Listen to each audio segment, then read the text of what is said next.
నమస్కారం ప్రజలారా. మన జగనన్న కన్నా ఇండియాలో ఉంటే ఈ వార్త వినగానే తీవ్ర దిగ్భ్రాంతి వ్యక్తం చేసేవాడు. ఎందుకని అంటారేమో, మన రాష్ట్రంలో ప్రభుత్వ స్కూళ్ళలో ఉపాధ్యాయులుగా పనిచేసేటువంటి ఉపాధ్యాయుల్ని 37 మందిని నారా లోకేష్ గారు సింగపూర్ పంపించినారంట వారం పాటు. ఇది ఏమి కథో, ఇది ఏమి వ్యవహారమో ఏందో మనకైతే అర్థమే కావడంలే. మరి అది ఏందనంటే మనకు తెలియదు, అంతంత మాత్రమే. చూద్దాం ఏందనేది. అది దేనికి పంపించినాడంటే, డిజిటల్ లెర్నింగు ప్రాజెక్టు ఆధారిత బోధనలతో టీచర్లకు ప్రపంచ స్థాయి శిక్షణ కోసం 37 మంది ఉపాధ్యాయులను వారం పాటు సింగపూర్ పంపిస్తున్న కూటమి ప్రభుత్వం అని చెప్పి వదిలినారు. వారి అమ్మ జీవితం. ఇప్పుడు రాష్ట్ర ప్రజలారా ఒకటి మీరు ఆలోచన చేయండి. అంటే వీళ్ళు 37 మంది పోయి ఏమి అక్కడ నేర్చుకొని వచ్చి ఏం పిల్లకాయలకు ఏమి చెప్పాలని, అంటే ఇప్పుడు చెప్పే చదువు సరిపోలా, సంతకాలు పెడితే సరిపోదా?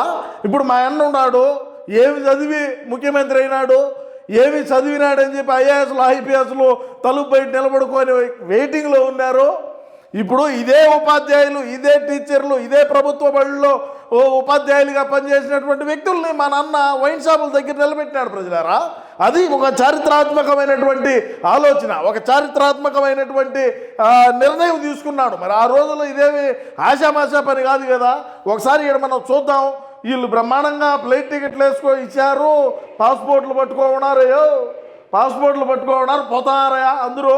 ఈ 37 మంది ఉపాధ్యాయులు సింగపూర్కు పోయి అక్కడ శిక్షణ తీసుకొని వచ్చిన తర్వాత మన రాష్ట్రంలో ప్రభుత్వ స్కూళ్ళలో ఉండేటువంటి విద్యార్థులకు మరి బోధించినాక ఏంది మనకు వచ్చేది ఏందని కదా. ఇప్పుడు ఈ 37 మందిని పంపించినారు. మరి 37 మంది ఇంకా మన రాష్ట్రంలో ఉండేటువంటి ఉపాధ్యాయులందరినీ ఒకసారి చేర్చి ఈ 37 మందితో వాళ్ళు అక్కడ సింగపూర్లో ఏమేమి చెప్పినారు, ఎట్టెట్టు చెప్పినారు, మనం దాన్ని ఏ విధంగా ఆచరించాలని చెప్పి వీళ్ళు చెప్తారు. మళ్ళీ ఇంతటితో ఆగిపోతుంది.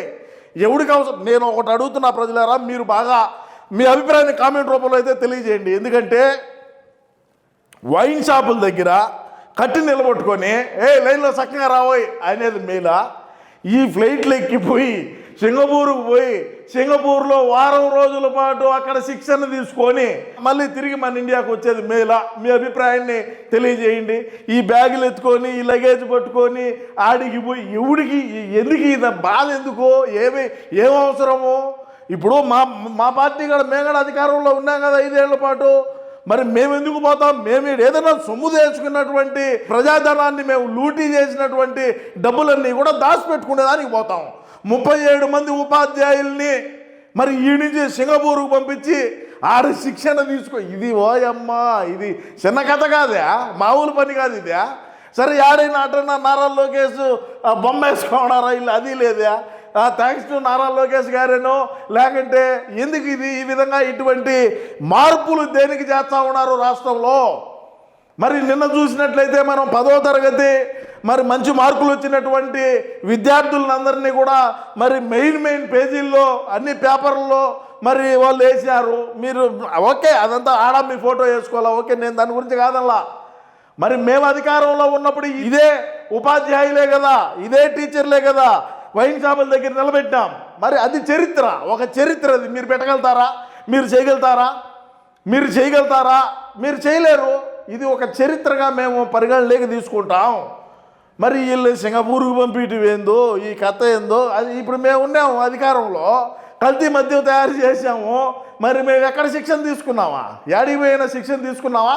శిక్షణ తీసుకోకుండానే ఒక రాష్ట్రానికి ఎక్కడా కూడా అంత షార్టేజ్ లేకుండా తయారు చేయగలిగినాం. మరి కృత్రిమంగా తయారు చేసాం. ఫ్యాక్టరీలే లేకుంటే ఇంకొకటే. మరి అన్న సమక్షంలో ఇట్లా జరుగుతూ ఉంటుంది. నారా లోకేష్ గారికి నేను ఒకటే తెలియజేస్తున్నా, సంతకం పెట్టేదాకా వచ్చే చాలు. మరి అంతకు మించిన చదువు వద్దు. అంతకు మించి చదువు చెప్పించినా, అంతకు మించి విదేశీ విద్యలు అని చెప్పి మీరు బయటికి పంపించినా రాష్ట్రంలో ఉండే ప్రజానికం మన మాట వినరు. అందుకోసమనే మా అన్న విదేశీ విద్య లేదు, బొంగు లేదు, భోషానం లేదు, ఏమీ లేదు, అందుకే అన్నీ ఆపెట్టింది. అన్న ఎన్ని చదివినాడు? 10 తర్వాత 11 దాకా చదివినాడు, అది వేరే విషయం. నేను అన్ని మాట్లాడినాంలే. మా అన్నం చూసి నేర్చుకోండి. ఏమి చదివినాడని చెప్పి ఐఏఎస్లు ఐపీఎస్లు తలుపు బయట నిలబడుకొని వెయిటింగ్ చేశారు. మరి అన్న ముఖ్యమంత్రి కాలేదా? మరి వీళ్ళనందరినీ మీరు గవర్నమెంట్ స్కూల్లో ఉండేటువంటి విద్యార్థులకు మరి సింగపూర్కు పంపించి అక్కడ టీచర్లు అందరూ కూడా వాళ్ళు ట్రైనింగ్ తీసుకొని వచ్చి వాళ్ళకి ఏమి చెబుదామని మీరు రాష్ట్రంలో ఉండేటువంటి ప్రభుత్వ స్కూళ్ళలో చదువుకునేటువంటి విద్యార్థులను ఏమి చేద్దామనుకోన్నారు మీరు అనేది నా ప్రశ్న. ఎందుకంటే గతంలో మనం చూసినాం, ఒక ఉపాధ్యాయుల పోస్టులు ఒకటి వేయాల, టీచర్ పోస్టులు ఒకటి వేయకింట మరి మా అన్న అదే టీచర్లనే వైన్ షాపుల కాడ సెక్యూరిటీ గార్డులుగా పెట్టినటువంటి చరిత్రయా. మరి దాన్ని మరి మరి ఏందో ఈ కథ ఏందో, వీళ్ళు సింగపూర్కి పోవటం ఏందో, వీళ్ళు చూడు అందరూ పోతారు సింగపూర్కి, మనోడికి తెలిచ్చే ఎంత దిగ్భ్రాంతి వ్యక్తం చేస్తాడో మరి అర్థం కావడంలే. ఈ టీచర్లందరినీ సింగపూర్కు పంపించి వాళ్ళకు టికెట్లు వేసి ఈ విధంగా మీరు ఏమి చేద్దామనుకోనున్నారు. మీరు అసలు ఈ ప్రభుత్వ స్కూళ్ళల్లో చదివేటువంటి పిల్లకాయల్ని మీరు ఏమి చేద్దామని ఉన్నారనేది నా యొక్క తీవ్రమైనటువంటి పెద్ద ప్రశ్నగా మారిపోయింది. మరి మనోడు అనబోతే ఇంకా మేము అధికారంలోకి వచ్చితే రాబోయే రోజుల్లో ఖచ్చితంగా మరి ఏమి ట్రైనింగ్ తీసుకున్నామని చెప్పి మనం ఇసుక మాఫియా చేసినాం, మైనింగ్ మాఫియా చేసినాం, గంజాయి అక్రమ రవాణా చేసినాం, గంజాయి పంటను ఏ విధంగా పండించినాం, డ్రగ్స్ని ఏ విధంగా మనం చేయగలిగినాం, ఏంది మన పార్టీ అధికారంలో ఉన్నప్పుడు ఏ విధంగా ఏమి ట్రైనింగ్ తీసుకోకుండా ఉంటేనే మరి ఒక ఒక చరిత్రలో రాసుకునే విధంగా మనం అన్ని రకాలైనటువంటి డెకాయిట్ అవులే పెట్లర్ల పనులు చేసినామే. మరి ఈ యొక్క ఏదైతే మాదక ద్రవ్యాలు విచ్చలవిడిగా దొరికేటువంటి దేశంలో లీగల్ అయినటువంటి దేశానికి మన పార్టీకి సంబంధించినటువంటి పెట్లర్లను, రౌడీ షీటర్లను, అదేవిధంగా మర్డర్ కేసులు, నేర చరిత్ర కలిగినటువంటి వ్యక్తులందరినీ కూడా మనం స్పెషల్గా వాళ్ళను మనం ఈసారి అన్న ప్రధానమంత్రి అయిన తర్వాత వాళ్ళను ఏదైతే ఈ మాదక ద్రవ్యాలు లీగల్గా ఉండేటువంటి దేశాలు ఏదైతే ఉన్నాయో ఆ దేశాలకు మనం పంపించి ఖచ్చితంగా అక్కడి నుంచి వాళ్ళను మరి ట్రైనింగ్ తీసుకొని వచ్చిన తర్వాత మనం కూడా దేశవ్యాప్తంగా అన్న ప్రధాని కావాలైతే ఇది చేయాలంటే ఖచ్చితంగా అన్న ప్రధానమంత్రి అయినాడు అనుకో. మరి ఏమి శిక్షణ తీసుకోకుండానే బ్రహ్మాండంగా చేసినాం 5 సంవత్సరాల పాటు. మరి ఈసారి ట్రైనింగ్ తీసుకొని అన్న ప్రధాని అవుతాడు. దీని తల్లి ఎక్కడే కానీ తగ్గేదేలే, అన్నిటి చేద్దాం, ఇబ్బందిలే. సరే లోకేష్ గారు ఏం చేయాలనుకున్నాడో చేయని, సరే ఇవన్నీ కూడా మనోడికి తెలిస్తే చాలా బాధపడతాడు. మరి నేను చెప్పినట్టుగా దిగ్భ్రాంతి కూడా వ్యక్తం చేసేటువంటి పరిస్థితి. మరి సరే ఎట్నో కూటమి ప్రభుత్వం మరి ఈ నారా లోకేష్ గారు, నేను ఒకటి అడుగుతున్నాను మిమ్మల్ని, సంతకం పెట్టేదాకా చదివేంటి చాలు, ఇబ్బందిలే. అంతకు మించి చదివించినారంటే బరువే. మరి మీరు కూటమి ప్రభుత్వం అధికారంలోకి వచ్చింది, మీరు విద్యాశాఖ మంత్రిగా మీరు ఎన్నెన్నో నిర్ణయాలు తీసుకొని ముందుకు పోతూ ఉన్నారు.